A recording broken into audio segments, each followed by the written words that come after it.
Bienvenidos a Sin Esquemas.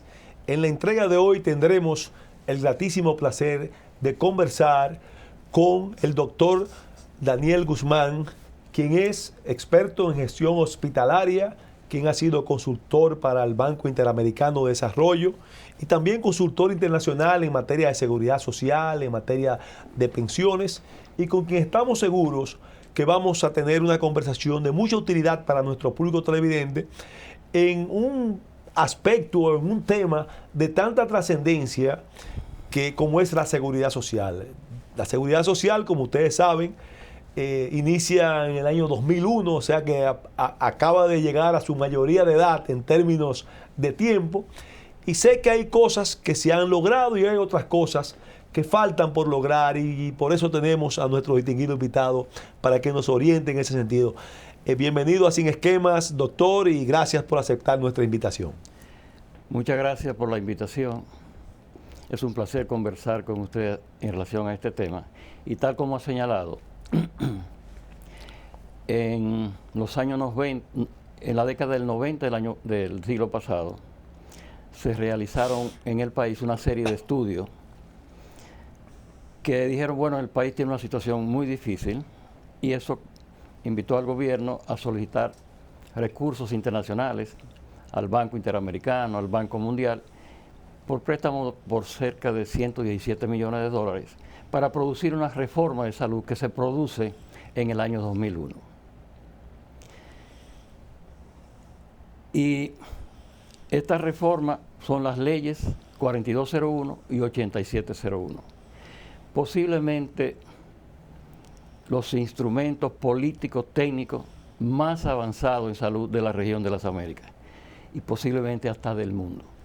Pero se aprueban en el 2001 y se conforman las principales instituciones mandato de las leyes, como el Consejo Nacional de Salud, el Consejo de la Seguridad Social, CISARRIL, la DIDA, Tesorería, etcétera, etcétera, y se construyen se diseñan los principales reglamentos de estas leyes, y el Plan Nacional Decenal de Salud 2004-2014.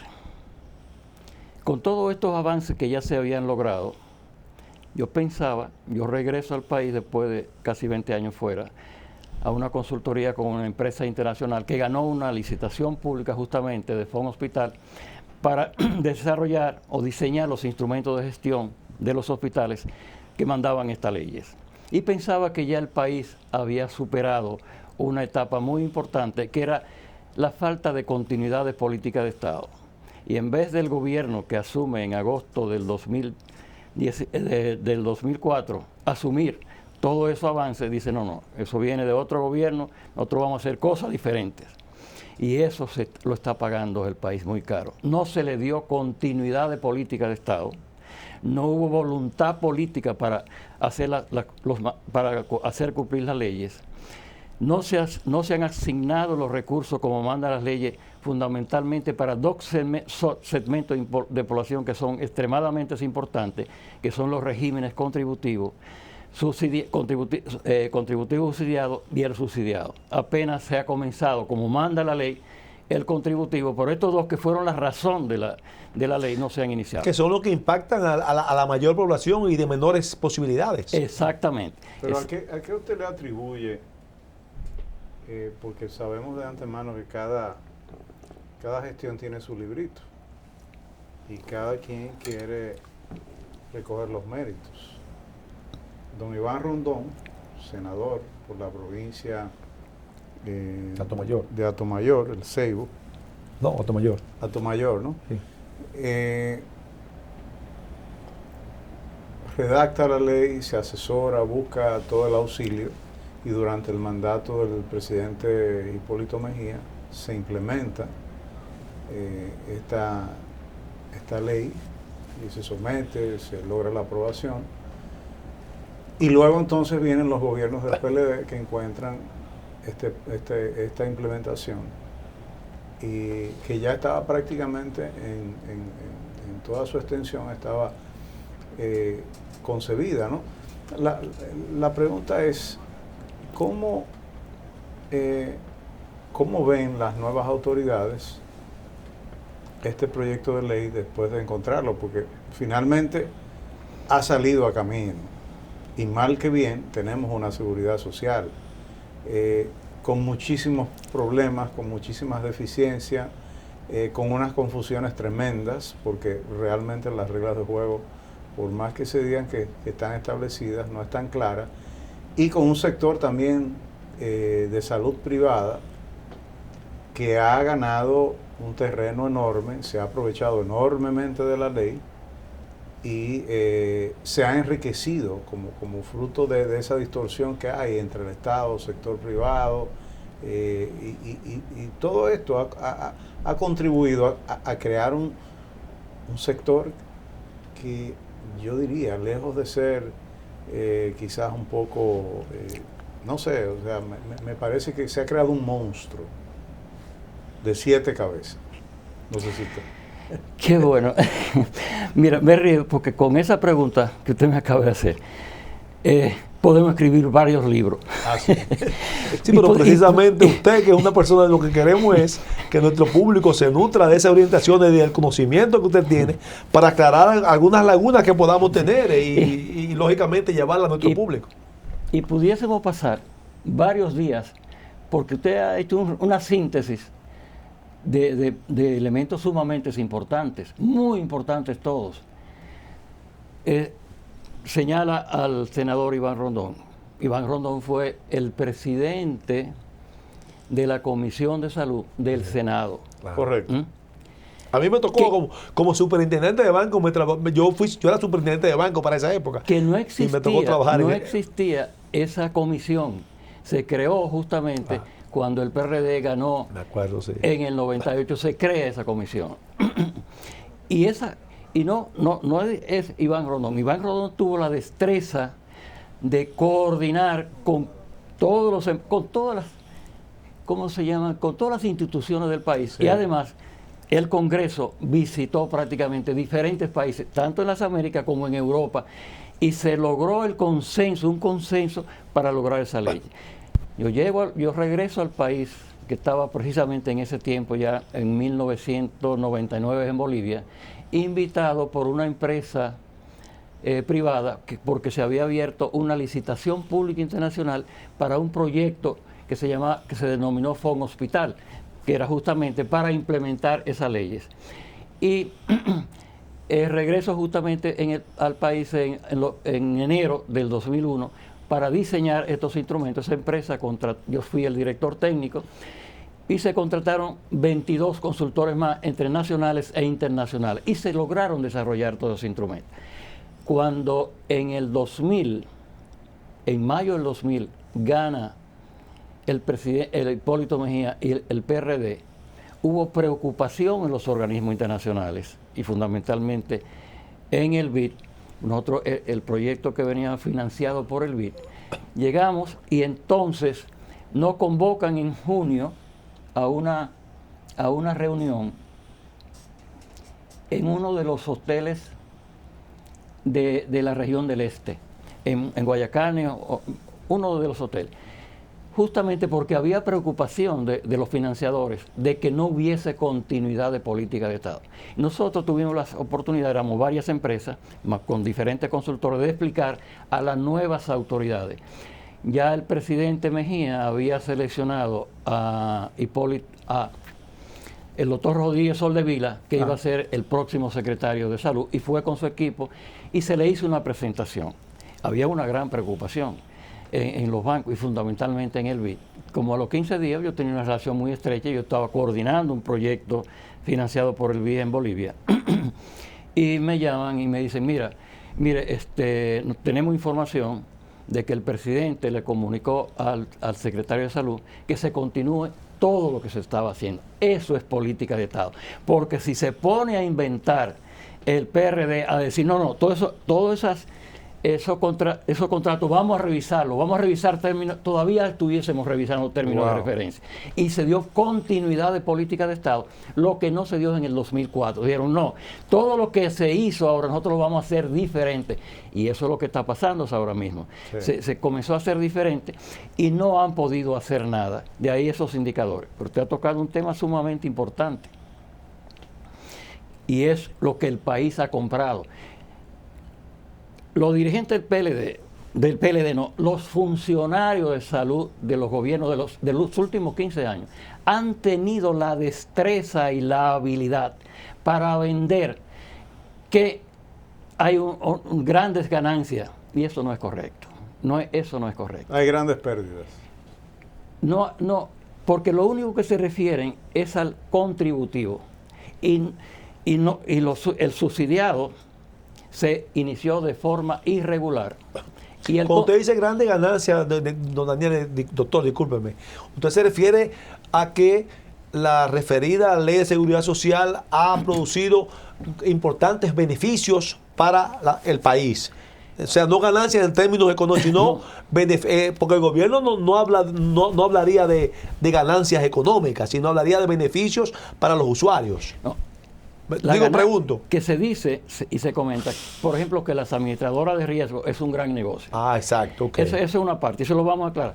Pero primero, la razón de ser fue el régimen subsidiado y el contributivo subsidiado. El contributivo ni siquiera se ha iniciado. Y el subsidiado se ha iniciado de manera irregular.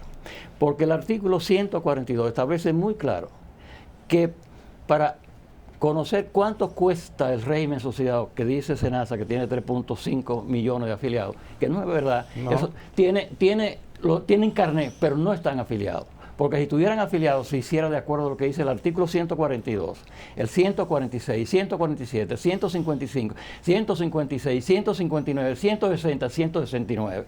Y eso no se ha hecho. Entonces, en síntesis, ¿qué dicen esos artículos? Eso dice que para asignar los recursos para el régimen subsidiado, tiene que ser de acuerdo al costo del plan básico, multiplicando por la población a atender y por localidad. Es decir, usted tiene una población por localidad en una provincia, entonces en esa provincia conforma lo que se llama una microred. Y de esa microred o sistema local de salud, usted le asigna a esa provincia esos recursos. Eso no se ha hecho. Y además se aplican todos los instrumentos de gestión diseñados que nunca lo han querido utilizar para entonces esa provincia determinada, sus habitantes tengan desde la vivienda hasta la más alta complejidad sin pagar 5 centavos. Me voy a referir entonces al término al régimen contributivo, que casi nunca me refiero a él, porque es el que se está ejecutando con las debilidades. Pero ¿qué pasa con este régimen? ¿Cuánto es el costo del plan básico anual? ¿Cuánto es el costo? 11.463 pesos.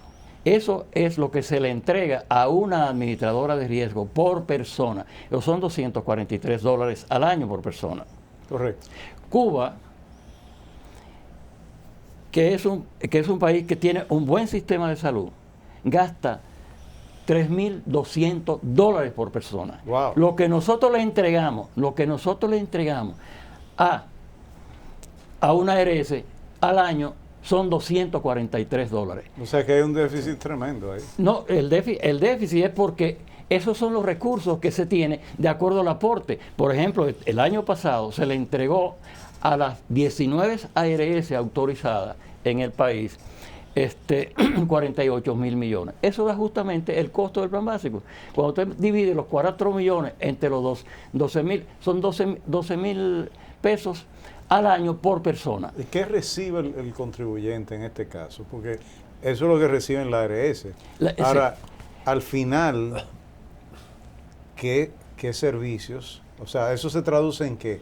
En servicios mínimos de atención médica, en cobertura parcial de ese asegurado. O sea, hay un plan básico y ese plan básico debe contener una cartera de servicios que es función de la CISARRIL. Es función de la CISARRIL evaluarlo y primero hacer el plan básico con su cartera de servicios y su costo.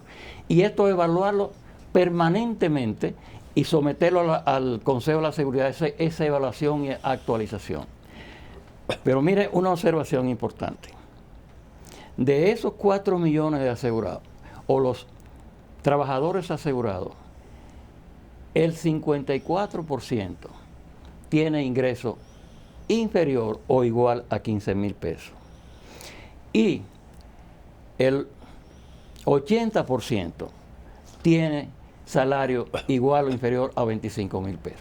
Es decir, que prácticamente, ese trabajador, fundamentalmente el de menos de 15,000 pesos, es un trabajador donde demanda y donde debía demandar sus servicios es en los servicios públicos de salud, pero organizados que pudiesen venderle a las administradoras de riesgos públicas, privadas y mixtas esos servicios, cosa que no se ha hecho. Entonces, no es Tiene que acudir entonces no es negocio para una administradora ni para el trabajador. Y el Estado no se ha organizado. ¿Qué tienen que hacer los trabajadores de MER? Irse a los hospitales públicos porque no lo han organizado, no pueden facturar porque no han sido capacitados para eso. Y entonces ese beneficio le queda así a la administradora porque el trabajador afiliado no demanda donde debería demandar, que es en los servicios públicos. Entonces hay una distorsión porque lo que se asigna como cobertura no termina siendo verdaderamente... No termina siendo retribuido por quien debe ofrecer, por lo que se paga. Exactamente. Por economía de escala, entonces, en los hospitales pudiesen asumir eso y vender esos servicios, pero no están capacitados, ni siquiera los grandes hospitales. ¿Y qué se hace con ese dinero? Porque entonces hay un excedente enorme ahí. Debería haber un excedente. Como le digo, son 40, no es gran cosa, son 48 mil millones. Pero son $243 por persona. En salud, todo se hace por unidad. ¿Cuánto es por persona? ¿Cuánto es por cama? ¿Cuánto es por habitante? Y eso es lo que mandan estas leyes, ¿no? Todo se puede analizar y usted sabe cuánto cuesta y cómo cuesta. Lo que pasa, al no hacerlo como se tiene que hacer, entonces tenemos esta distorsión. ¿Qué nos está pasando? Esa distorsión que tenemos, que en el 1996 existían en el país o en la región de las Américas 14 países con mortalidad infantil superior a 20 por 1000 nacidos vivos. En el 2016, estudio hecho en 188 países por la Organización Mundial de la Salud, con apoyo de todos los organismos, se determinó que, por ejemplo, en República Dominicana estamos con 4 países que siguen con mortalidad infantil por encima de 20 por 1000 nacidos vivos. Entonces, esos 4 países son Haití, Bolivia, República Dominicana y Honduras, por no cumplir con las leyes. Si las leyes se hubiesen implementado como lo mandan, con servicios públicos descentralizados, con personería jurídica, patrimonio propio, gestionada por consejo de administración, usted tendría entonces, nosotros pudiésemos estar compitiendo con Singapur, que tiene una mortalidad de 2 por 1000 nacidos vivos y una mortalidad materna de 7. El Plan Nacional Decenal de Salud se propuso 2004-2014 que al 2015 República Dominicana debería tener una mortalidad infantil de 16 por 1000 nacidos vivos y está en 26 todavía. Y una mortalidad materna de 45 por 100,000 nacidos vivos y está en 104. Entonces, no se ha hecho nada de lo que tiene que hacerse. Pero doctor, en términos llanos, no se ha hecho nada como usted está señalando y como conocedor de esa área. ¿Qué real y efectivamente debe ser el accionar inmediato? Porque estamos hablando de una parte nada más de la seguridad social hasta ahora, estamos hablando de la parte de salud. Hay otra parte que es la parte de pensiones, que es otro tema bastante amplio y profundo. Sí. Pero en la parte de la salud, hablamos de que se aportan $243, según lo que usted acaba de señalar, per cápita, muy por debajo de lo que debiera ser, pero lamentablemente los $243, aunque aún sean muy por debajo, no están prácticamente sirviendo para que el que da esos $243, que son divididos, una parte del gobierno y una parte el trabajador, para que reciba nada.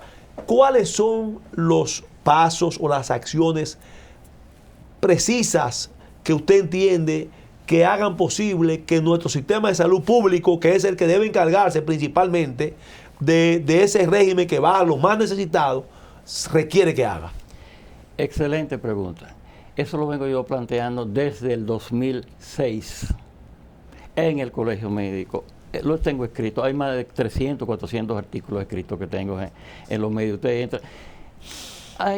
Eso tiene que primero, ahora, y estoy insistiendo de nuevo, cada vez que llega mayo, junio, insisto. Los recursos no se puede hacer todos al mismo tiempo, que fue lo que pretendieron hacer en el 2004, a partir de agosto de 2004. No, eso es imposible. Usted tiene que comenzar por áreas específicas y por áreas que sean las menos complicadas, porque hay una cantidad de instrumentos que fueron diseñados todos, y eso le costó al país 3.5 millones de dólares, y lo tengo yo almacenado en mi biblioteca y en el ministerio y en la serie, pero no se utilizaron.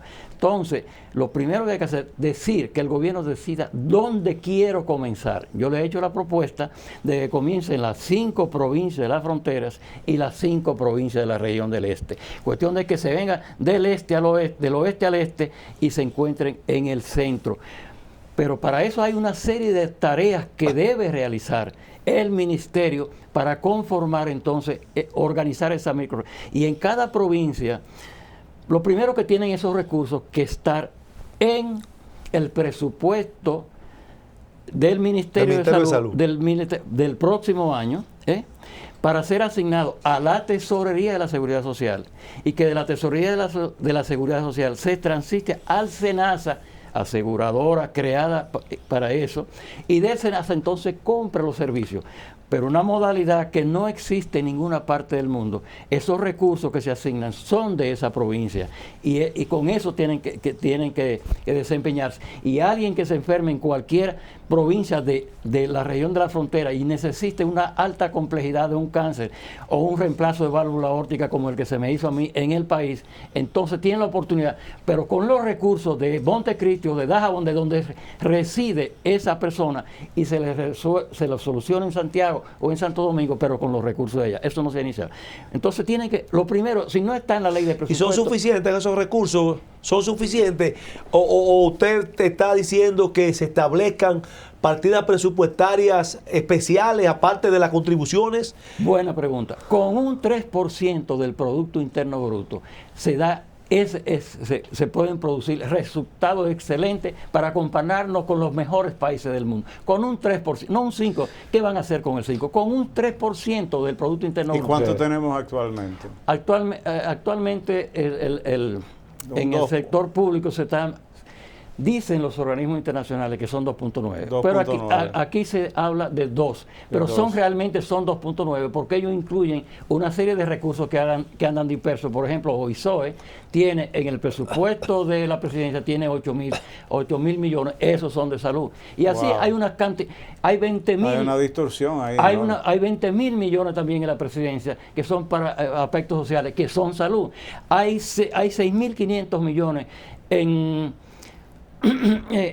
la Secretaría, en el Ministerio de Educación, para estancias infantiles, que también es salud. Y así hay una cantidad. Entonces, cuando usted lo analiza todo, son los 2.9 que dicen los organismos. Si esos 2.9 se utilizan como manda la ley, el 100% de la población del régimen subsidiado y contributivo subsidiado estuviera asegurado. Entonces, ¿qué hay que hacer? En cada municipio del país debe haber una oficina de SENASA y una oficina en la Tesorería Social.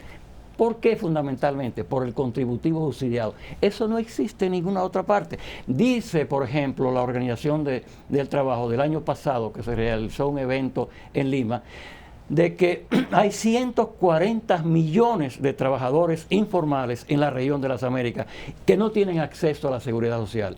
La República Dominicana tiene acceso al 100% del trabajador informal. Aquí es el único país donde el Congreso dijo, lo clasificamos. El trabajador informal, los que tienen ingresos inferiores al salario mínimo son contributivos, y el Estado asume su responsabilidad el 100%. Los que tienen, de ese trabajador informal, que tiene ingresos superior al promedio del salario mínimo, entonces el Estado asume la función de patrón o de empresa, y el trabajador aporta la parte que le corresponde, es decir, el 3% del 10% y el Estado el 7%. Y con ese 3% del Producto Interno Bruto, el 100%. Pero entonces hay que hacer un inventario físico de maquinaria y equipo y de planta física y las condiciones que están en cada una de esas provincias de los servicios públicos de salud y ver su nivel de obsolescencia. Pero también hay que hacerlo de personal. Si el personal se corresponde con las necesidades de esa comunidad, entonces elaborar para cada persona la descripción de cargos y de puestos. Doctor, discúlpenos apenas unos segunditos para nosotros tomar nuestra primera pausa. No, y él mismo que tome y aire vamos a continuar precisamente en esa parte tan interesante que usted venía explicando. Continuamos en unos segundos apenas con nuestro distinguido invitado, el doctor Daniel Guzmán.